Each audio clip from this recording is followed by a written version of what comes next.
Thank you, Marcus. We've had a good morning. Wow. I'll tell you what, the content here is just fantastic. Now, I'm gonna compress my remarks a little bit because I know we're up against lunch and nobody wants to be pushed for lunch. So I'm going to tell you right now that at 4, my last talk of today, I'm going to go into politics, policy, messaging, that sort of thing.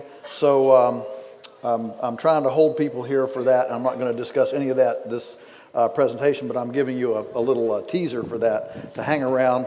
I think it'll be some really good laughs and good food for thought. How do you engage the naysayers and build argument credibility with them in this whole food farm space?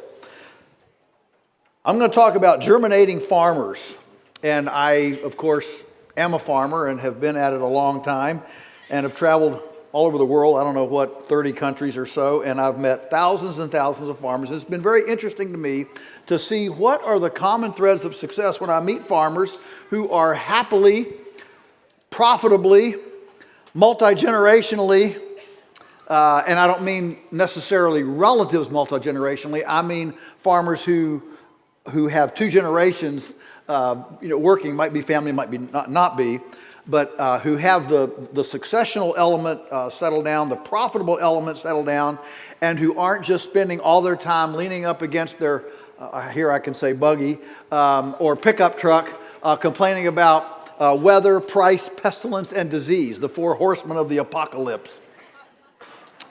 So here are 10 common threads of success. I'm going to go through them very rapidly.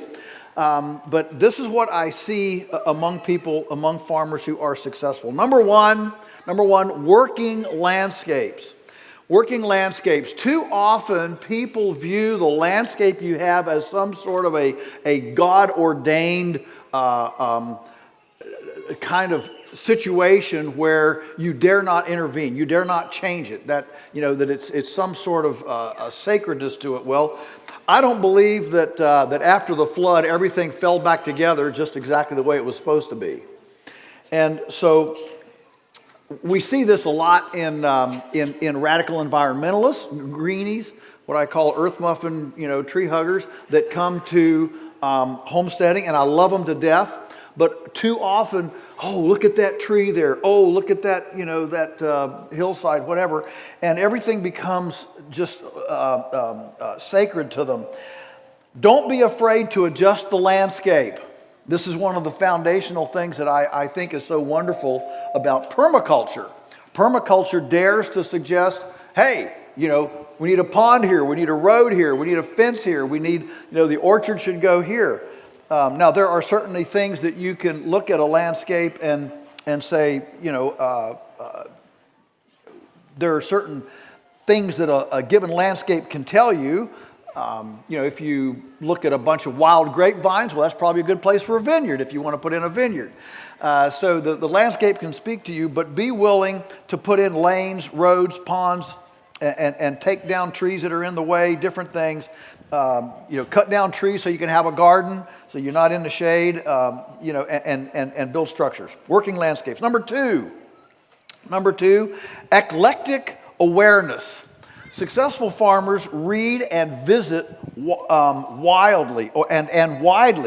Okay, the idea of the Jeffersonian intellectual agrarian, where we're well read. I want to see different kinds of books and different kinds of magazines in a farmer's bookshelf. Self-awareness, and this creates a self-respect that we are professionals. We are actually, professional vocationers in this, land management, food farming movement. That means get a suit. When you go to town, don't just go in your overalls and hay seeds hanging out of your hair.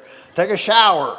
And, we only get the kind of respect that we deserve ourselves. And too many of us in farming are under this idea that farmers are the marginal people in the in the culture. You got to be a D student in order to be a farmer, and I'm just a farmer. You never hear somebody say, at a party, I'm just a heart surgeon. I'm just a heart surgeon. But we do that all the time, don't we? I'm just a farmer. I'm just a farmer. So, read the Wall Street Journal. Be up to it so you can discuss the events of the day and policy issues and things with people so you can stand toe-to-toe with any CEO of what's going on. Know about pricing. What are people spending money on? What are people buying? What are social trends? Doesn't mean you have to get on TikTok, but you ought to know that TikTok exists. You ought to know that I've never been on TikTok. I've never played a video game, but I know, that it exists, that it's out there, and I'm aware of it. Buy competitors' products. If you're going to sell something, buy your competitors' products. How do they package them? How do they market them? How do they price them? Attend courses. Stephen Covey in 7 Habits of Highly Effective People, he talks about sharpening the saw. We routinely at our farm, when we're getting ready to engage in something, we'll have a couple of our team members, we'll pay for them to enroll in a course, to enroll in a curriculum, to learn how to package food and deliver it and different things. Attend courses to sharpen your saw. And I would just say that a lot of times we're intimidated by eclecticism or eclectic awareness, getting out of our silo, our comfort zone, what we're used to knowing, and pushing ourselves, challenging ourselves. Let me just tell you that I've learned that whatever you're putting off is probably the most important thing you need to do. Let that sink in a little bit. Number three, a can-do entrepreneurial spirit. A can-do entrepreneurial spirit. My mentor, Alan Nation, used to say, if somebody has done it, it can be done. We are programmed for the negative. Nobody comes back from town and says, hey, guess what? I hit 5 go lights. We don't call them go lights, we call them stop lights. Well, they make us go too, but we don't remember about what makes us go. We're hardwired for the negative. It's easy to tear down, hard to build up. That's part of the problem with all this defund the police and all this, stuff. Well, what would you do? And it's easy to deconstruct. It's easy to destroy. It's hard to build. And so surround yourself with positive people, positive members. Limit your contact with the naysayers. Limit the contact with the people who are telling you what you want to do can't be done. Don't develop a victim or an entitlement idea that, I need this grant or this government help or whatever in order to get done. Stay away from government offices. That's a really powerful one here, because they'll get you embroiled in all sorts of regulatory things. So a can-do entrepreneurial spirit. Just do it yourself. Number 4, live frugally. Live frugally. None of us goes into farming to get rich monetarily. We go into farming for the richness of engaging in God's creation object lesson of provision and abundance. We go into farming to enjoy the call of the whippoorwill at night. We go into farming to enjoy the miracle of a calf being born, of a tomato seed growing into a plant and then letting the juice run down our arms when we get the tomatoes. It's a simple lifestyle. Embrace it. Enjoy it. If you want to live the urban life in the country, don't come to the country. Too many people who have this fantasy about a country existence, the moms that come up to me, well, we moved to the country, but, I want my child to be in ballet and Little League and all. Man, you can't do it. And if you can't displace Little League, ballet, and all these other things with some fishing in the pond and some building some dams in the creek and forts in the woods, then you're just not very creative. As our son says, our problem is not money and resources, it's constipation of imagination. So people who are successful eat, drink, and breathe farming. Stay home. Number 5, assemble a team. Assemble a team. All the gifts and talents necessary to be successful in a farm business do not grow on the same pair of legs. We have different talents, different passions, different interests. Whenever I do media interviews, people say, what's your number one, if you could do it over again, what would be the number one thing that you would say? I'd say, I'd assemble a team earlier. That's my one biggest regret. We farmers, we're an independent bunch of cusses. I mean, we're like hermit curmudgeons, I'm going to do it myself, And boy, I'll tell you, I'll never forget the first day we made enough money that I could take the car to Jiffy Lube for the oil change and not do it myself. I did it myself for years and years and years because we couldn't afford Jiffy Lube. And then we started making enough money. I could take it to Jiffy Lube and I could sit there and read an article, read a book, make a phone call, make a sale, market something. While Jiffy Lube was changing my oil, they could do it 3 times faster than I did. And so that's, assemble a team. And a team doesn't mean you employ it. It means that you're looking for mutual interdependence within your community. And so there are a lot of people out there who enjoy what you don't enjoy. Our son Daniel says, the problem with trying to do everything yourself is that you're denying somebody down the road who just can't wait to get up in the morning and do the thing that you hate to do. You're denying them the chance to do their skill, their passion, their interest when you just become this hermit curmudgeon and do it all yourself. So assemble a team. Number six, direct market. Direct market. Develop a brand. Freely employ yourself and value add everything. Own the retail dollar. That means you become not only the producer, you become the processor, the marketer, and the distributor. You wear those notorious middleman hats that we've all heard. Middleman makes all the money. Well, then I want to be one. And so direct market, and now with computers and the internet and direct marketing platforms, we can do electronic aggregation, which is a game changer in the entire non-supermarket approach. Number seven, gross margin analysis. Gross margin analysis. Oh boy, he's going to talk about accounting and finances. Yeah. Because somebody has to know what your financials are. And you need financial knowledge. You need to know, well, if I invest in this, if I do this, what's my opportunity cost? What if I did this over here instead of this over here? Establishing your weak links, knowing your marginal reactions. Every time we buy something from a farmer, when we buy things from a farmer, a bull or stocker calves or something, and we buy from a farmer, it's amazing. They never want to tell you a price. Now, they've got a price in mind, but they're waiting for you to blink first. What'll you give me? What'll you give me? Well, what are you basing your price on? So you need to know where your margins are. You've got your direct costs, your indirect costs, and your overheads. So margin is your direct, your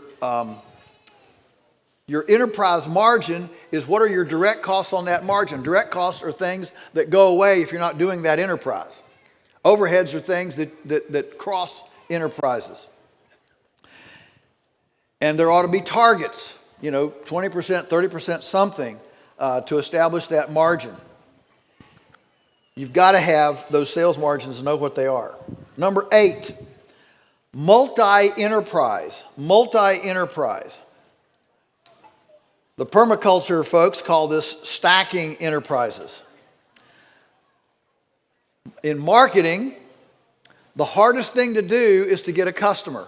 We live in a frenetic, frenzied, hurried, harried culture, and the hard thing to do is to get somebody to stop and look at whatever it is, your farmer's market stand, your roadside stand, your website, whatever your retail, your marketing interface is. The hard part is getting a person to stop and pay attention to that interface. The easiest marketing is to take a loyal customer that's already buying tomatoes and add green beans. Because if somebody likes you and they like what you're producing, they're actually, believe it or not, they want to buy more stuff from you. Well, what else do you have? I like this. What else do you have? Okay? And so you become a one-stop shop. That doesn't mean you have to produce it all. It may be that your greatest marginal reaction would come by finding some of the people, collaborators in your area. Maybe you're in the beef business and there's somebody over here in the egg business, somebody over here in the produce business. And maybe your greatest marginal reaction of your business, your best opportunity, is to actually invest in some dinners with some of your neighbors that are producing collaborative, complementary type products, and become the platform for sales and for marketing for other people in your community. Or maybe it's to instead of adding another item, to value add an item you're already doing. Instead of producing cornmeal, you could produce cornbread muffins, okay? And so you can leverage those things. But the point is, multi-enterprise. Never think about your farm as a single enterprise, a single entity thing. Corn farmer, soybean farmer, beef, apple, whatever. It's always about stacking those enterprises, leveraging your customers, leveraging your land base, and becoming synergistic and symbiotic with all that. What that means is a holonic, this is a business term, holonics is not colonics, holonics is where you take waste streams and, boy, with a little tip of the slung, you can really get down a rabbit hole, can't you? So in a holonic business, you're taking waste streams and turning them into the raw product of another thing. For example, at our farm, our eggmobiles are a perfect holonic enterprise. We took grasshoppers and crickets in the field and maggots in the cow pies and turned those into eggs with eggmobiles. Okay, so even if the chickens didn't produce a single egg, it's still a viable enterprise, because now we don't have to use grubicides, parasiticides, and lose our religions and marriage putting the cows through the head gate. So these are ways that you develop these stackable multi-enterprises. All right, number 9. I know I'm really rushing, but we're lunch calls. Number 9. Time and motion studies. Time and motion studies. If I asked any of you today things that you're doing, growing green beans, milking a cow, whatever it is, if anybody here milks a cow, if I asked you how many minutes does it take per gallon of milk, could you tell me? If I ask you how many minutes per grapevine that you're pruning per year, could you tell me?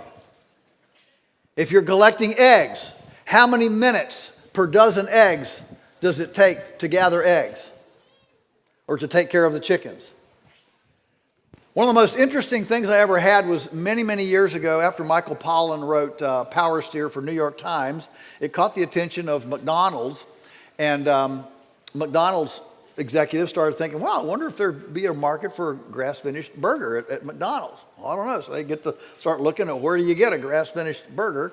And at that time, a long time ago, we were one of the only games in the U.S. doing this. So they found us pretty quickly. They started looking at some of the things that we'd said and done, and they decided they were a little bit reluctant to come and visit us because of some of the things that I had said about McDonald's. And so they contacted their Washington, D.C. Attorney on retainer, so he handled all their attorney stuff. They said, hey, would you go down and meet this guy and see if he would shoot our kneecaps out if we come to visit him? And so he called me and said, sure, come on. So we spent a half a day together. Fascinating thing. One of the stories he told me was that McDonald's has a test kitchen where the crew comes in every day and they move their furniture around. They move the cash register from here to there. They make straight lines out of crookeds, and they make circles out of straight lines. And everything's on all the furniture, deep fat fryer, cash register, counters, tables, refrigerator, everything's on wheels, and they move stuff around. and run their procedures. And he said, if we can shave 1 second off of a routine procedure, it's worth $10 million to us. That's called time and motion studies. Okay? So on our farm, we have done these so I can tell you exactly the time and the cost of gutting a chicken, growing a broiler, moving an eggmobile, moving a herd of cows, caretaking a group of pigs. So all of these things all of our activities have an economic value. Here's what that activity is worth. That then forms the basis of our memorandums of understanding with subcontractors, with partners, with collaborators to work out mutually agreeable arrangements to share labor, to share equipment, and to develop additional enterprises because we know what the value is, and this creates benchmarks. So the beauty is of the 20, we have about 22 people that earn their living from the farm. Not a single person is hourly paid. We don't believe in hourly pay. How's that? Okay? It's always tension. The employer never knows if they're getting their money's worth, and the worker always says, "I'm kicking tail and nobody cares. It doesn't give me a raise if I increase my speed by 10%. That's why we have so much labor management tension in the country. So the beauty of creating benchmarks for your value system by using time and motion studies is you can get out of the hourly pay business, and now suddenly everybody becomes a risk taker, a stakeholder, and it becomes self-vetting. You either make the benchmark and make good money, or you don't make the benchmark and you leave. I never have to fire anybody. It either works or it doesn't work. But it's done with time and motion studies. And finally, number 10, a portable farm. A portable farm. So what we want is a farm in which our equity is in information, management, and customers. It's not in infrastructure. It's not in inputs. It's not in all the normal things, capital intensive infrastructure, energy intensive, pharmaceutically intensive, capital intensive infrastructure that a farm normally has.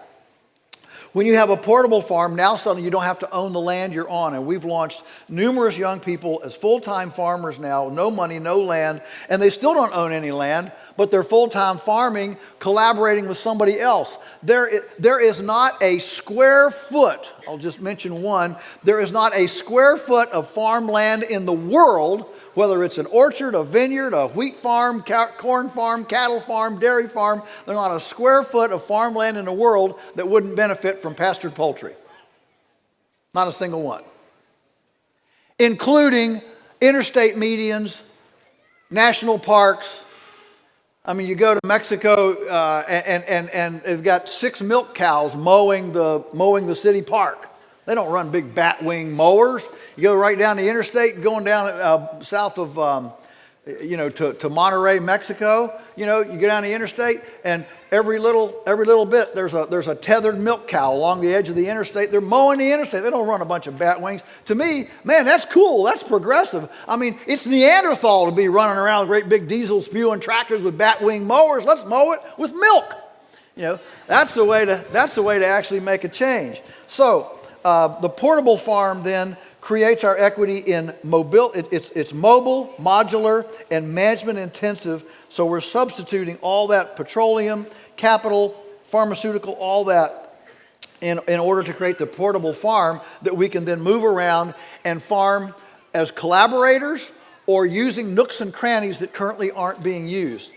And so those are the 10 threads of success that I have seen around the world. They cross cultures, politics, climates, every place. Those are the 10 threads of commonality that I see in happy, successful, profitable, successional, multi-generational type farms. Thank you very much.